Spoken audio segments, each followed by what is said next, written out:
So people spend their lives trying to make sense of the systems that they can't fully see. For founders, those of us trying to run a business, markets move, technologies emerge, competitors rise, margins tighten, and audiences shift. Looking in, some businesses seem to catch momentum effortlessly, while others push endlessly uphill for very little reward. The natural instinct is to explain these outcomes through talent, intelligence, discipline, or luck.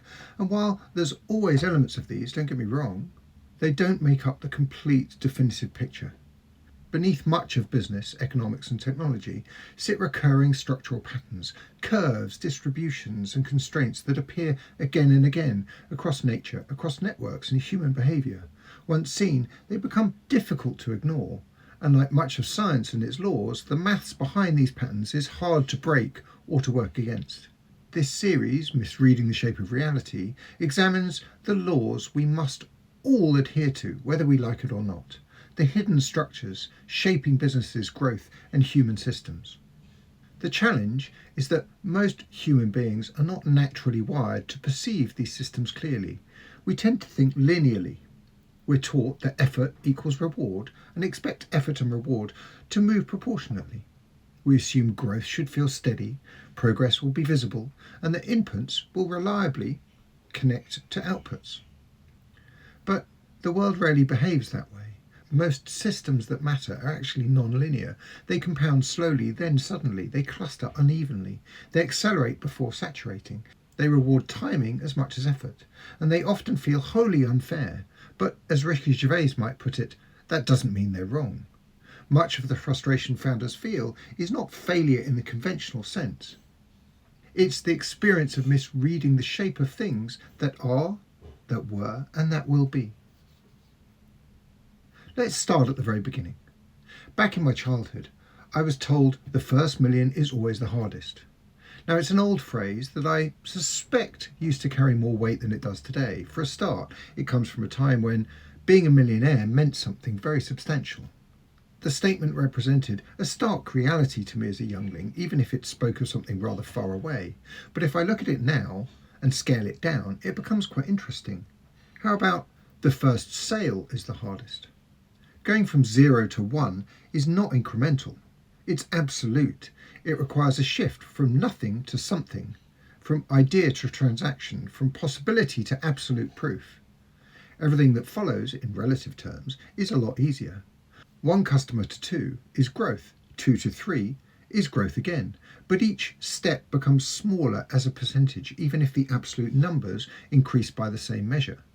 By the time you move from 1000 to 1001, the increase is almost imperceptible, while the number of actual customers increases linearly. The same action produces a different experience, and this is simply a linear line playing against a non-linear one.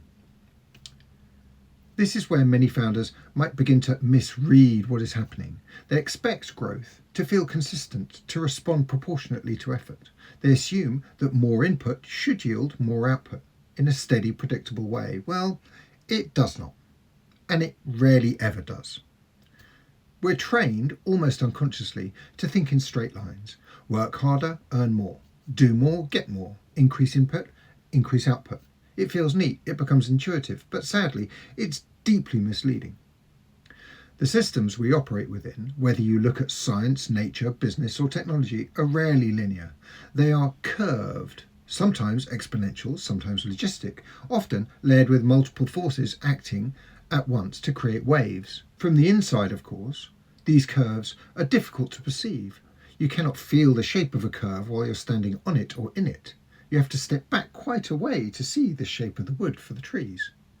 And founders are typically too busy fighting their own fires to keep themselves on track or afloat to see anything like the shape of the wood they're in or the wave they're standing on. There are 3 laws we should probably be aware of here. In 1965, Gordon Moore observed that computing power would double roughly every 2 years. For decades, this held with remarkable consistency, becoming a kind of metronome for technological progress and the communications revolution. Recently, the narrative began to shift. Physical limits appeared, transistors approached atomic scale, and the pace, it seemed, was slowing The second half of the chessboard, where exponential growth becomes physically extreme, had arrived. And then, almost as if on cue, AI arrived and the conversation changed again.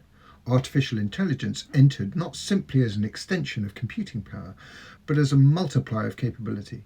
Suddenly, progress felt as though it were accelerating once more, but not only in speed. Now the scope of what was possible and what was happening was exploding.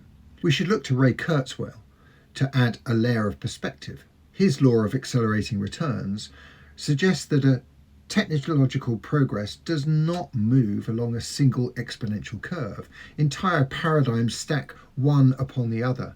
When one wave matures, another forms beneath it.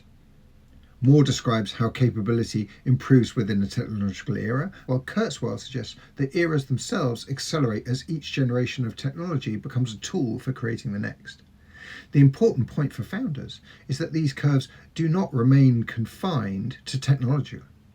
They spill outward into markets, competition, consumer expectations, and business itself.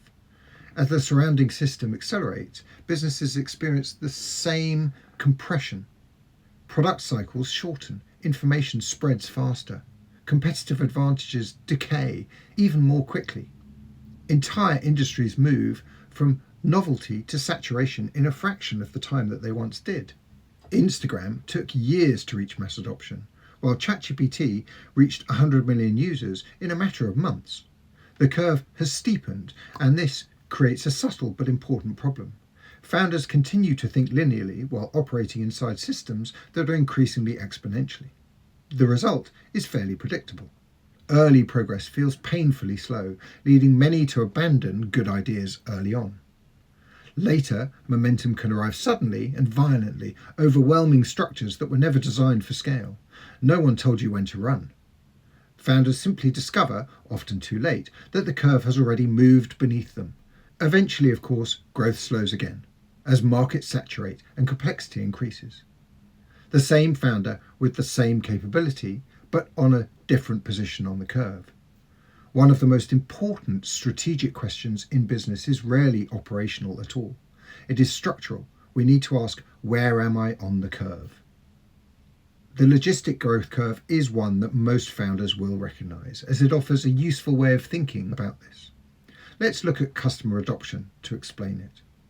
Most systems begin slowly. The first adopters arrive often in a small number, the 5%. Willing to engage with something new despite its imperfections. This phase tends to feel uncertain, even discouraging, but early adopters tend to find it exciting. The next phase sees broader adoption, the next 15%, where momentum begins to build. Eventually the system enters the period of real acceleration, the 60%, where growth becomes more visible and validation more obvious. People begin to feel very comfortable, and even FOMO occurs. Then, inevitably, it slows, as Verhulst noted while looking at more exponential models. Saturation approaches as we reach 80% adoption. Resistance increases as the remainder are stuck in their ways. The remaining audience becomes harder to reach, less willing to engage, more expensive to acquire, and yet they represent proportionally slower growth. What once felt like momentum begins to resemble effort all over again. We see this in technology adoption, in markets, in behaviour, and within businesses themselves. Importantly and confusingly, we rarely experience this as a single curve. Most founders move through a series of them, ideally stabilising at one before pushing on to the next. This is one of the founding principles that both my tables and game plan products were based around. The understanding that growth is less of a straight ascent and more of a sequence of waves that can, with care, be surfed from plateau to plateau. Ride one too long and you mistake stability for a success. Jump too early and you abandon momentum. We need instead to calculate a point of economic balance ahead and make that our goal to reach. If Moore, Kurzweil and Verhulst explain the complex wave effects created outside pressures, then what happens internally as we grow?